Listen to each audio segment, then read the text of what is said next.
Halo semuanya, perkenalkan nama saya Nurjana Rahman dengan NPM 0272311170. Saya kelas 3B akuntansi dari Fakultas Ekonomi dan Bisnis dari Universitas Hairun Kota Ternate, Maluku Utara.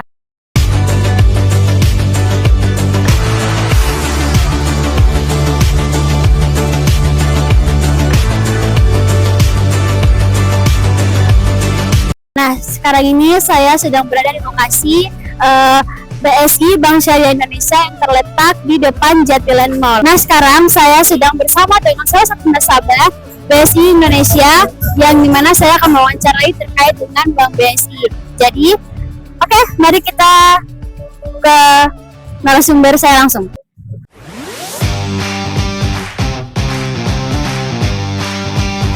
Oke, baik. Sekarang saat ini saya sudah bersama dengan nasabah yang akan saya wawancarai. Pertama, boleh perkenalan dulu, Kak? Nama saya Dewita. Oke. Nah, Kakak Dwita, kalau boleh tahu sudah berapa lama menjadi nasabah pada Bank BSI ini? Dari 2023 sampai sekarang. Oh, dari 2023 ya, Kak. Jadi, saya ada beberapa pertanyaan yang akan saya tanyakan ke Kakak, di mana saya ini kan sebagai pengguna Bank BRI atau dikenal sebagai bank konvensional. Nah, jadi saya penasaran nih pada konsep apa saja yang terjadi pada Bank BSI ini. Nah, masuk pada pertanyaan pertama. Jadi kira-kira apa sih yang menarik pada Bank BSI ini sehingga kakak memilih menjadi nasabah pada Bank BSI? Awalnya juga saya kurang tertarik ya sama Bank BSI, apalagi cabangnya di kampung kami juga tidak memiliki cabang ya. Tapi awalnya saya tertarik juga rekomendasi dari orang itu. Katanya Bank BSI itu bagus dan tidak mengalami sistem pemungutan uang begitu, uang bunga begitu. Jadi awal saya juga berpikir, mungkin saya juga bingung soalnya kan saya kurang tahu ya Bank BSI, soalnya yang sering dilihat kan Bank BNI dan BRI.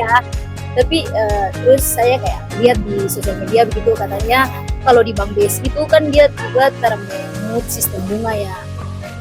Dia juga transaksi juga transparan, dan awal itu langsung saya datang ke Bank BSI, terus saya buat dia buku tabungannya, langsung saya buat ya, dan betul ternyata bertahan sampai sekarang ya. Oh iya, sesuai dengan review yang ada. Oh iya. Oke, nah kira-kira kalau dari bank yang saya gunakan di sini kan memiliki mobile banking. Nah, apakah pada Bank BSI ini punya aplikasi tersebut, dan kalau boleh tahu apa saja sih layanan yang diberikan dari bank ini? Kalau di Bank BSI juga sama kayak bank yang pada umumnya menggunakan mobile banking juga.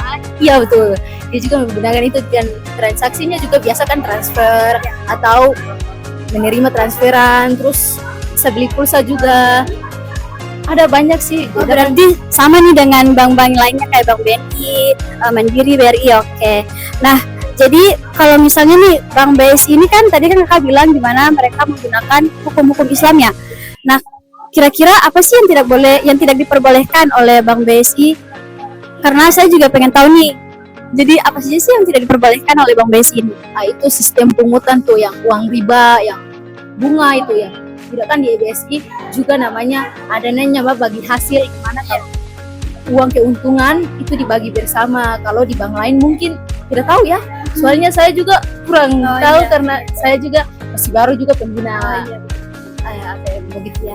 Nah, pada Bank BSI ini tuh kalau boleh tahu kan, kalau misalnya nih bank yang saya gunakan itu kan setiap bulan ada pemotongannya. Kira-kira pada Bank BSI ada tidak? Tidak. Tidak. Iya. Dia bahkan bisa ditarik dengan saldo 0. Oh, bisa uangnya 50 masih bisa. Wah, keren banget ya. Berarti untuk kita sebagai anak kosan ini boleh. Oh iya, baik. Nah, kira-kira pada Bank BSI ini tuh menurut kakak pelayanannya tuh baik, bagus, memuaskan atau seperti apa sih? Kalau di Bank BSI ya ramah banget mungkin, karena itu ya, karena mungkin semua bank ramah atau tidak, tapi saya kurang tahu. Tapi di BSI sangat ramah, bahkan pelayanan juga di mana kita tidak tahu mereka arahkan, mereka jelaskan secara detail apa yang dibutuhkan. Terus kalau kita tidak tahu boleh tanya, mereka juga mendatang. Oke, baik, terima kasih atas kesempatannya karena sudah meluangkan waktunya untuk saya wawancarai. Oke, terima kasih banyak Kak. Jadi perspektif yang bisa saya tangkap dari jawaban narasumber, yaitu di mana Bank BSI ini tuh berbeda dengan bank-bank lainnya yang bisa kita lihat dengan sama-sama, yaitu di mana Bank BSI ini tuh tidak melakukan atau tidak adanya penggunaan riba atau pemotongan bunga. Nah, dan pada Bank BSI ini juga sama halnya dengan bank-bank lainnya yang menggunakan mobile banking, yang mereka menyediakan pelayanan secara online, secara transaksi online atau itu. Jadi pada Bank BSI ini juga berbeda tipis dengan bank-bank lainnya. Mereka mempunyai tujuan yang sama, akan tapi memiliki sistem yang berbeda. Jadi mungkin itu saja mengenai dengan perspektif saya dari kesimpulan yang saya dapatkan dari jawaban narasumber saya.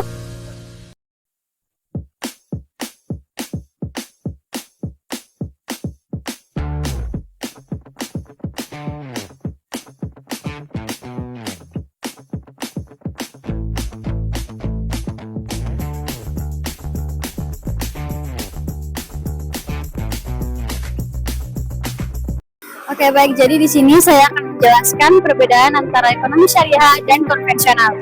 Jadi konsep ekonomi Islam bertumpu pada prinsip syariah yang menjadi pedoman masyarakat Muslim, termasuk di dalamnya ada kebijakan pembangunan dan ekonomi serta aktivitas ekonomi masyarakat yang merujuk pada hukum Islam. Ekonomi Islam melarang adanya penggunaan riba dalam aktivitas jual beli, mengingat ekonomi Islam bertumpu pada nilai ADL atau yang mewajibkan setiap umat Islam untuk berbuat adil dan tidak menzalimi pihak lain untuk berkepentingan pribadi. Nah, berbeda halnya dengan ekonomi konvensional yang mengacu pada sistem ekonomi dengan tujuan untuk memaksimalkan keuntungan. Setiap aktivitas ekonomi yang dilakukan oleh individu atau perusahaan bertujuan untuk meraup keuntungan sebesar-besarnya. Dalam mencapai kesejahteraan, ekonomi konvensional menganut metode produktivitas yang tinggi dengan pertumbuhan ekonomi yang stabil. Dalam menjalankan roda perekonomian, sistem konvensional mengizinkan penggunaan riba dalam transaksinya. Berikut adalah penjelasan mengenai perbedaan antara ekonomi syariah dan konvensional. Nah, yang pertama ada bunga. Dalam pandangan ekonomi Islam, sistem bunga atau riba dianggap tidak sesuai dengan prinsip-prinsip Islam. Riba dianggap sebagai praktik yang melanggar keadilan dan menguntungkan pihak yang memiliki modal daripada pihak yang meminjam. Oleh karena itu, ekonomi Islam tidak diperbolehkan memberlakukan bunga pada instrumen keuangan. Sementara itu, jika ditinjau dari pandangan ekonomi konvensional, bunga merupakan bagian integral dari sistem keuangan, di mana bunga digunakan sebagai imbalan atas pinjaman uang atau modal yang diberikan. Dalam sistem konvensional, bunga juga dianggap sebagai insentif untuk mendorong penyimpanan dan investasi. Yang kedua, saham. Dalam ekonomi Islam, dalam ekonomi Islam, saham dapat menjadi instrumen keuangan yang diperbolehkan, tetapi dengan berbagai prinsip yang harus dipatuhi. Prinsip utama yang harus diperhatikan adalah bahwa saham harus mengikuti prinsip syariah yang melarang investasi dalam sektor-sektor yang dianggap haram, seperti perjudian, minuman keras, atau industri pornografi. Selain itu, praktik-praktik yang merugikan atau menipu juga harus dihindari. Nah, berbeda halnya juga dengan ekonomi konvensional yang dimana memandang saham instrumen keuangan yang memungkinkan investasi dalam berbagai jenis perusahaan. Tujuan utama dalam sistem konvensional adalah untuk mendapatkan keuntungan melalui pertumbuhan harga saham atau pembayaran dividen dari perusahaan yang bersangkutan. Nah, dalam pandangan ekonomi Islam, pasar bebas dapat diterima, tetapi dengan batasan dan prinsip yang harus diikuti. Prinsip-prinsip tersebut termasuk ketentuan bahwa perdagangan dan kegiatan ekonomi harus dilakukan dengan keadilan, dan melanggar hak-hak orang lain, serta menghindari praktik-praktik yang merugikan ekonomi masyarakat atau menciptakan ketidakadilan ekonomi. Sedangkan dalam pandangan ekonomi konvensional, pasar bebas dianggap sebagai sistem yang memungkinkan pertumbuhan ekonomi melalui persaingan dan mekanisme penawaran dan permintaan. Dalam sistem konvensional, campur tangan pemerintah dalam ekonomi seringkali lebih terbatas dan keputusan ekonomi berdasarkan pada keputusan individu dan perusahaan yang beroperasi di pasar. Kemudian masuk pada perbedaan ekonomi Islam dan konvensional pada praktik bisnis. Yang pertama mengenai modal awal. Bisnis konvensional memiliki sumber modal yang tidak terbatas karena bisnis ini tidak berfokus pada sumber modal tersebut berasal. Sedangkan dalam bisnis syariah, Anda harus memastikan bahwa modal tersebut bersumber dari apa yang dihalal dalam agama Islam. Selain itu, Anda juga harus meminimalkan penggunaan modal awal dari hasil riba agar bisnis yang dijalankan tetap sesuai dengan prinsip syariah. Yang kedua mengenai sistem bisnis, di mana bisnis syariah menggunakan akad tertentu untuk setiap transaksi yang dilakukan. Berbeda halnya dengan bisnis konvensional yang biasanya tidak menjadikan akad tersebut sebagai perhatian utama. Namun, pada praktis transaksinya, ekonomi konvensional tetap menggunakan surat perjanjian yang sah. Perbedaannya adalah ekonomi Islam yang menggunakan konvensional tidak mengacu pada syariah. Kemudian yang ketiga mengenai dasar bisnis. Al-Quran dan hadis adalah dasar dari setiap transaksi jual beli yang dilakukan pada ekonomi Islam. Ekonomi Islam berfokus pada bagaimana konsekuensi dari setiap perilaku bisnis yang dijalani. Berbeda halnya dengan ekonomi konvensional yang dijadikan manusia sebagai tolak ukur. Nah, mengenai dengan keempat, proses implementasi bisnis, di mana proses implementasi.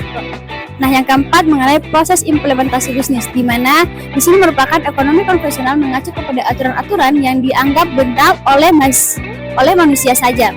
Sedangkan bisnis syariah mengacu pada kaidah hukum Islam sebagai panutan dalam proses implementasinya.